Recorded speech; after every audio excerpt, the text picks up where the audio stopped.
श्री ढूंढीराज विनायक की महिमा। आखिर क्यों भगवान शिव को अपनी ही नगरी काशी में आने से रोक दिया गया, इसकी महिमा को जानते हैं। भगवान शिव काशी में आने के लिए विभिन्न प्रकार के प्रयास करते रहे, पर सब विफल हो जाता। क्या कारण था कि वो काशी से दूर रहे? आइए जानते हैं। काशी जो एक पवित्र पावन नगरी है, जिसे बनारस या वाराणसी भी कहते हैं, यह सबसे प्राचीन नगरी है, जिसकी महिमा का वर्णन विभिन्न पुराणों और ग्रंथों में मिलता है। काशी में हजारों मंदिर हैं, जिसमें से 56 श्री गणेश के हैं, जिसमें से एक विशेष मंदिर श्री ढूंढीराज विनायक का है। ऐसी मान्यता है कि काशी की परिक्रमा करने के बाद श्री ढूंढीराज विनायक के दर्शन करने चाहिए। यह मूर्ति काशी विश्वनाथ मंदिर के प्रवेश द्वार पर स्थित है। स्कंद पुराण में काशी क्षेत्र की महिमा का बखान किया गया है। यहाँ पर भगवान शिव के निवास काशी में श्री गणेश के आगमन की कथा सुनाते हैं। भगवान श्री गणेश ढूंढीराज विनायक की महिमा।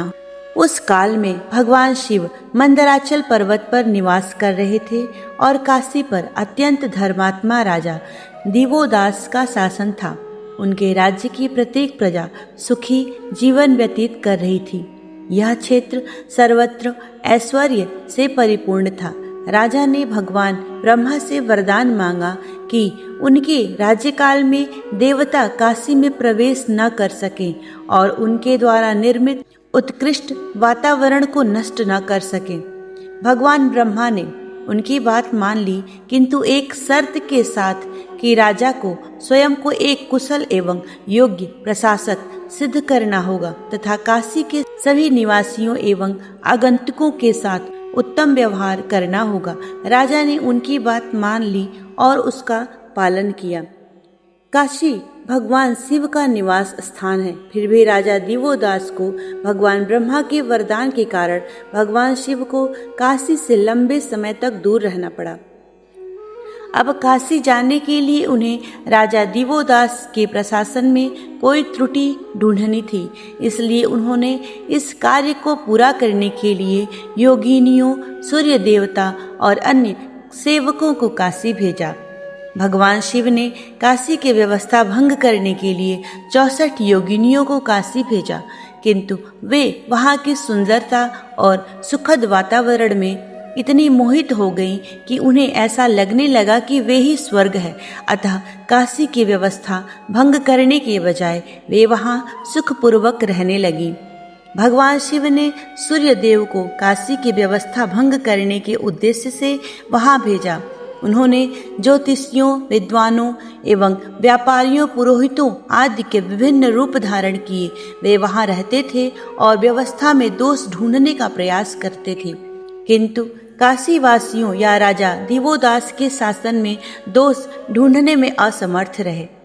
वहां के धार्मिक वातावरण और सौंदर्य से आकर्षित होकर सूर्यदेव ने भी वहां निवास करने का निश्चय किया। उन्हें लगा कि यदि वे मंदराचल लौट गए तो उन्हें भगवान शिव का क्रोध प्राप्त होगा, क्योंकि उन्होंने अपना कार्य पूरा नहीं किया।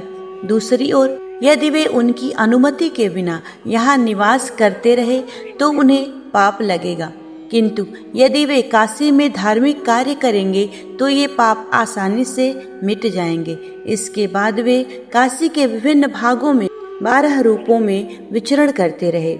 सूर्यदेव भगवान शिव के इसी कार्य हेतु अपने सेवकों को काशी भेजा, किंतु काशी की सुंदरता से मोहित होकर वे भी वहीं रह गए। अंततः भगवान शिव ने राजा दिवोदास के राज्यकाल में बाधा उत्पन्न करने के कार्य हेतु अपने पुत्र श्री गणेश को बुलाया। ज्योतिषी का वेश धारण करके श्री गणेश काशी पहुँचे। वे लोगों को स्वप्न में दर्शन देते और अगले दिन उनसे मिलकर उन्हें स्वप्न का अर्थ बताते। इस प्रकार काशी वासियों के मन पर प्रभाव डाला। धीरे धीरे उनकी ख्याति महल तक पहुंच गई। जैसे जैसे दिन बीतते गए, रानी भी उनकी प्रसिद्धि से प्रभावित हुई और उन्होंने राजा को अपने वृद्ध ज्योतिषी के बारे में बताया। उनकी सहमति से उन्होंने उन्हें राजा के दरबार में आमंत्रित किया। राजा ने परंपरानुसार उनका सम्मान किया और उनके भविष्य की भविष्यवाणी करने का अनुरोध किया। गहन चिंतन के बाद उन्होंने राजा और उनके राज्य के बारे में विभिन्न पहलू बताए। उन्होंने राजा को यह चेतावनी भी दी कि 18 दिन बाद एक ब्राह्मण उनके पास आएगा और कुछ गंभीर सलाह देगा जिस पर उन्हें ध्यान देना चाहिए। इसके बाद वे महल चले गए। बाद में अपनी तीक्ष्ण बुद्धि से ब्राह्मण का रूप धारण करके उन्होंने राजा को राज्य से मोह कम करने के लिए राजी किया। तब राजा दिवोदास श्री गणेश की आज्ञा से वानप्रस्थाश्रम में चले गए। तब भगवान विश्वकर्मा ने काशी क्षेत्र का पुनर्निर्माण किया। तत्पश्चात भगवान शिव अपने सभी दूतों के साथ मंदराचल पर्वत से वहां पहुंचे। यहाँ उन्हें काशी विश्वनाथ के नाम से जाना गया। अपने आगमन के बाद भगवान शिव ने सबसे पहले श्री गणेश की स्तुति की। उन्होंने ढूंढीराज स्तोत्र का पाठ करते हुए कहा, यहाँ श्री गणेश ढूंढीराज के रूप में प्रसिद्ध होंगे।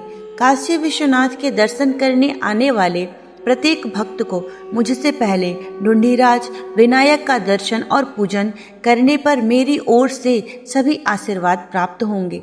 इसके बाद श्री गणेश 56 विभिन्न रूप धारण करके काशी में रहने लगे। श्री ढूंढीराज विनायक को काशी विश्वनाथ प्रवेश द्वार पर स्थापित किया गया। काशी विश्वनाथ न केवल भक्तों की रक्षा के लिए दौड़ पड़ते हैं, बल्कि उन्हें काशी लाने का कार्य पूर्ण करने वाले श्री ढूंढीराज गणेश भी अपने भक्तों से प्रेम करते हैं। कहा जाता है कि श्री ढूंढीराज गणेश की पूजा के बिना काशी की यात्रा अधूरी है। ऐसी है श्री गणेश के इस रूप की महिमा। जय श्री गणेश।